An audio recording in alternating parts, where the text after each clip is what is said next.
పెద్ద ఎత్తున కక్ష కట్టింది. మొత్తం మెడికల్ కాలేజీల్లో నూతనంగా వచ్చేటువంటి 10 మెడికల్ కాలేజీలని పబ్లిక్ ప్రైవేట్ పార్ట్నర్షిప్ పేరుతోటి ప్రైవేట్ వ్యక్తులకు కట్టబెట్టే చర్యలు ప్రారంభించింది. ఇది చాలా దుర్మార్గమైన విషయం. కేబినెట్ చేసిన ఈ నిర్ణయాన్ని తక్షణమే వెనక్కి తీసుకోవాలని సిపిఎం పార్టీగా మేము డిమాండ్ చేస్తూ ఉన్నాం. రాష్ట్రంలో ఆదోని, మదనపల్లి, మార్కాపురం, పులివెందుల మెడికల్ కాలేజీలని మొదటి దశలో ప్రైవేట్ వ్యక్తులకు కట్టబెట్టి ఆ తర్వాత మిగిలినటువంటి 6 మెడికల్ కాలేజీలని రెండో దశలో కట్టబెట్టే ప్రయత్నం చేస్తూ ఉన్నారు. వీటిలో నియామకాలు కూడా ప్రారంభించలేదు. అడ్మిషన్లు చేపట్టాలని నేషనల్ మెడికల్ కౌన్సిల్ నుంచి రాష్ట్ర ప్రభుత్వానికి మెడికల్ కాలేజీలకి 50 సీట్లు 100 సీట్లు మేము అనుమతి ఇస్తాం, మీరు కాలేజీలు నిర్వహించండి, అడ్మిషన్లు కొనసాగించండి అని చెప్పి ఆదేశాలు ఇస్తే ఆదేశాలని మేము అమలు చేయలేమని చెప్పి కూటమి ప్రభుత్వం గత ఏడాది వెనక్కి పంపించింది. ఈ ఏడాదైనా ఆ 10 కాలేజీల్లో అడ్మిషన్లు ప్రారంభిస్తారని చెప్పి విద్యార్థులు, తల్లిదండ్రులు, రాష్ట్ర ప్రజలు భావిస్తూ ఉంటే ఈ తరుణంలో రాష్ట్ర కేబినెట్ తీసుకున్నటువంటి నిర్ణయం చాలా ఆశాజనకంగా లేదు. ఆశాజనకంగా లేకపోగా మొత్తం కాలేజీలను ప్రైవేట్ వ్యక్తులకు కట్టబెట్టి వైద్య విద్యని సామాన్య ప్రజానికానికి, పేద విద్యార్థులకి అందకుండా చేసేటువంటి ప్రయత్నం చేశారు.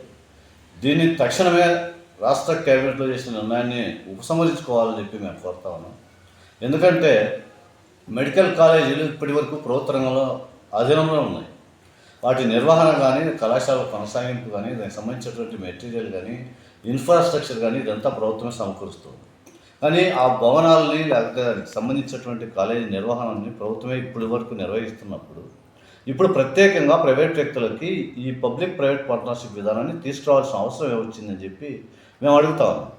కూటమి ప్రభుత్వం అధికారంలోకి రాకముందు, ఎన్నికలకు ముందు చాలా స్పష్టంగా చెప్పారు, వస్తే మెడికల్ కాలేజీల్లో సీట్లని మేము భర్తీ చేస్తాం, అభివృద్ధి చేస్తాం, అందుకు కావాల్సినటువంటి నిధులను మేము కేటాయిస్తామని చెప్పి పెద్ద ఎత్తున ప్రచారం చేసినటువంటి అధికార పార్టీలు ఇప్పుడేమో దానికి భిన్నంగా వ్యవహరిస్తూ ఉన్నాయి. కాబట్టి ఈ నిర్ణయాన్ని వెనక్కి తీసుకోకపోతే పెద్ద ఎత్తున పోరాటం చేస్తాం. ఇది ఒకవైపు అయితే, రెండో వైపు ఇప్పుడు చేపడుతున్నటువంటి అడ్మిషన్లలో ఇప్పుడు ఆ కౌన్సిలింగ్ జరుగుతుంది. ఈ కౌన్సిలింగ్లో గత అనేక సంవత్సరాలుగా ఎన్సీసీ స్పోర్ట్స్ కోటాలో ఉంది, స్పోర్ట్స్ డిపార్ట్మెంట్లో ఉంది. దాన్ని అనుకోకుండా హైయర్ ఎడ్యుకేషన్కి మార్చారు. హైయర్ ఎడ్యుకేషన్కి మార్చిన తర్వాత వెంటనే స్పోర్ట్స్ కోటా నుంచి తీసేసి ఎన్సీసీలో ఉన్నటువంటి అప్రాధాన్యత కలిగినటువంటి ఏ సర్టిఫికేట్కి ప్రాధాన్యత ఇచ్చి ఆ రకంగా విద్యార్థులను అయోమయానికి గురి చేసేటువంటి ప్రయత్నం చేస్తున్నారు. అసలు స్పోర్ట్స్ కోటాలో ఉన్నటువంటి దాన్ని ఎందుకు హైయర్ ఎడ్యుకేషన్కి మార్చారనేది, దీని వెనక పెద్ద ఎత్తున అవినీతి జరుగుతుందనేటువంటిది ప్రజలు అనుకుంటా ఉన్నారు. దీని మీద ప్రభుత్వం వివరణ ఇవ్వాలి. అందుకోసం రాష్ట్ర ప్రభుత్వం జీవో నెంబర్ 44ని విడుదల చేసింది. ఈ 44 జీవోని తక్షణమే రద్దు చేయాలి. గత సంవత్సరం ఏ పద్ధతిలో అయితే ప్రత్యేక కేటగిరీకి సంబంధించినటువంటి కౌన్సిలింగ్ జరిగిందో అదే పద్ధతిలో ఈ సంవత్సరం కూడా కొనసాగించేటట్టుగా ప్రభుత్వం చర్యలు తీసుకోవాలి.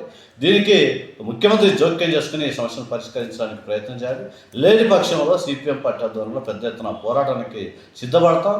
ప్రభుత్వం దృష్టిలో పెట్టుకోవాలి, మీకు సంపూర్ణంగా అధికారం ఇచ్చారు కాబట్టి మీ ఇష్టం వచ్చినట్టు మీరు వ్యవహరించి వైద్య విద్యని అటు విద్యార్థులకు అందకుండా ఇటు రోగులకు కూడా సక్రమమైనటువంటి సేవలు అందకుండా చేసేటువంటి ప్రయత్నాలు తక్షణమే ఆపాలని, ఆపకపోతే ప్రజలు గుణపాఠం చెప్పే స్థితి వస్తుందని అందుకు సిపిఎం పార్టీగా పెద్ద ఎత్తున పోరాటాలకు సిద్ధపడతామని చెప్పి మేము తెలియజేస్తున్నాం. ఈ పోరాటాలకి ప్రజానికం కూడా అండగా నిలవాలని చెప్పి మేము విజ్ఞప్తి చేస్తా ఉన్నాం.